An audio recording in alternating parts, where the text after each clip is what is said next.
বীরভূমের রামপুরহাটে ১.৫ বছরের শিশুকন্যাকে অপহরণ। ঘটনা তদন্ত নেমে কয়েক ঘন্টার মধ্যে মুর্শিদাবাদের জঙ্গিপুর বাসস্ট্যান্ড এলাকা থেকে শিশুকে উদ্ধার রামপুরহাট থানার পুলিশের। গ্রেপ্তার এক অভিযুক্ত, ধৃতের নাম ইব্রাহিম শেখ। তার বাড়ি মুর্শিদাবাদের সুতি থানার আয়রন এলাকায়। পুলিশ সূত্রে জানা যায়, বুধবার সকাল আনুমানিক 11:30 নাগাদ রামপুরহাট থানার পানিসাইল গ্রামে গোলাপশা খাতুন নামে এক মহিলা বাড়ি থেকে তার ১.৫ বছরের শিশুকন্যাকে অপহরণ করে নিয়ে চলে যায় ইব্রাহিম শেখ নামে এক যুবক। পরিবারের সদস্যরা রামপুরহাট থানার দ্বারস্থ হয়। ঘটনা তদন্ত নেমে অতি তৎপরতার সাথে কয়েক ঘন্টার মধ্যে রামপুরহাট থানার পুলিশ মুর্শিদাবাদের জঙ্গিপুর বাসস্ট্যান্ড এলাকা থেকে অভিযুক্ত যুবক ইব্রাহিম শেখকে গ্রেপ্তার করে। পুলিশ ও শিশুটিকে উদ্ধার করে। বুধবার রাত 10টা নাগাদ শিশুটিকে উদ্ধার করে রামপুরহাট থানায় আনে পুলিশ। যদিও অপহরণের বিষয়টি নিয়ে বেশ কিছু প্রশ্ন উঠেছে। অপরিচিত কেউ কিভাবে বাড়িতে ঢুকে শিশুকন্যাকে অপহরণ করলো সেই নিয়ে। যদিও অভিযুক্ত যুবকের দাবি, শিশুকন্যার মা তাকে শিশুকে নিয়ে যেতে বলেছিল। সমস্ত ঘটনা তদন্ত শুরু করেছে রামপুরহাট থানার পুলিশ। রামপুরহাট থেকে রিপোর্ট নিজস্ব প্রতিনিধি ভোরের সংবাদ। বলছি, আপনার বাচ্চা তো আজকে কিডন্যাপ হয়েছিল, কে নিয়ে গেছিল? আমাদের গ্রামের। ওকে কেন নিয়ে গেছিল বাচ্চাকে? কী করে বলবো কিসের জন্য নিয়ে গেছিলো জানি না। আমাকে শুধু একটা কথা বলছে, বাচ্চা এখানে এসো, তুমি বাচ্চা নিয়ে যাও, অমুক জায়গাতে এসো, ওই বাচ্চা নিয়ে যাও। একবার বলছে নলহাটিতে, একবার বলছে উমরপুর তালায়, একবার বলছে উমরপুরে। 3বার ফোন করে এইরকমই কথা বলেছে। সে কি পরিচিত আপনার? আমাদের গ্রামের ওইখানকারই। না, আপনার পরিচিত না। তো বাচ্চা নিয়ে যাওয়ার পর কি কোনো কিছু টাকা বা কিছু ডিমান্ড করেছিল? না।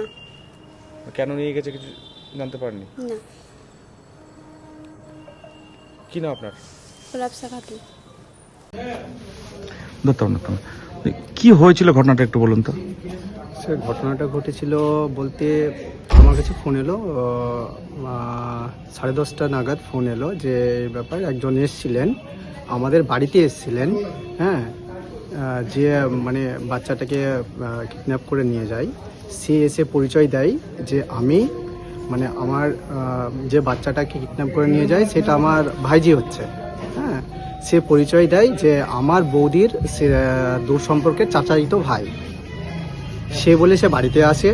বাড়িতে এসে আপনার কিছুক্ষণ বাড়িতে থাকে, 10-5 মিনিট মতো বাড়িতে থাকে।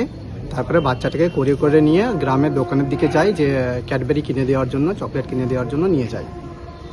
সেখান থেকে সে বাচ্চাটাকে নিয়ে 11:30 নাগাদ সে আমাদের গ্রাম থেকে উধাও হয়ে যায়। উদয় হয়ে যাওয়ার পর খোঁজাখুঁজি করে, 10 মিনিট পর খোঁজাখুঁজি করার পর কিন্তু খুঁজে পাওয়া যায় না। আধা ঘন্টা মতো খোঁজা হয়, খুঁজে পাওয়া যায় না। তারপরে আমরা তৎপর আমার কাছে কল আসে, হ্যাঁ, যে এই ব্যাপারটা ঘটেছে।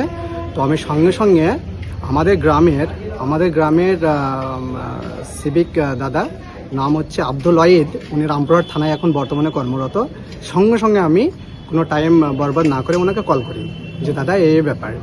উনি আমাকে তৎপর উনি যেভাবে বললো, যেভাবে উনি আমাকে গাইড করলেন, আমাকে বললো যে তুমি সর্বপ্রথম ছেলের মাকে নিয়ে থানাতে আসার জন্য আমাকে বলল। সে কিছুটা এগিয়ে গিয়েও রেলগেট থেকে, হ্যাঁ, সে আমার বৌদিকে এবং আমার জামাইবাবু দুইজনে রামপুরহাট থানাতে আসে। তারপরে উনি তার প্ল্যান মতো বড়বাবুকে জানায়। বড়বাবুকে জানানোর পর আমাদের যেহেতু বাড়ির থেকে কোনো একজন গার্জেনের এখানে ডিমান্ড করছিল। আপনার বাচ্চাটা কত বয়স? বাচ্চার বয়স হচ্ছে 1 বছর 6 মাস। যে বাচ্চাটাকে কিডন্যাপ করেছিল সে কি পরিচিত? যে বৌদি আছেন আমার, সে নাকি বলছে যে হ্যাঁ আমার পরিচিত দূর সম্পর্কে চাচাতো ভাই হয়। তো কি কারণে নিয়ে গেছে কিছু কারণ এখনো পর্যন্ত কোনো কারণ আমরা জানতে পারিনি। কোথায় নিয়ে গেছিল? শেষ আমরা যেখান থেকে রামপুরহাট থানার পুলিশের সহযোগিতায় বাচ্চাটাকে উদ্ধার করা হলো, সেটা হচ্ছে জঙ্গিপুর বাস স্ট্যান্ড থেকে উদ্ধার করা হয়েছে। কি বলবেন, কয়েক ঘন্টার ব্যবধানে পুলিশ অবশ্যই রামপুরহাট থানাকে আমি মানে বলতে চাইছি খুব মানে আপনার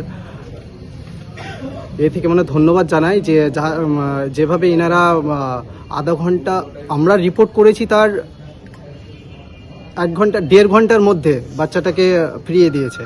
আমি ধন্যবাদ জানাতে চাই রামপুরহাট সমস্ত পুলিশ কর্মীকে। আর আগামীতে আশা করি স্যার যদি এইভাবে আমাদের পুলিশ কর্মী আমাদের পাশে থাকে তো ক্রাইম থেকেও আমাদের শহর অনেকটাই দূরে থাকবে। কি না আপনার? আমার নাম রাকমান শেখ।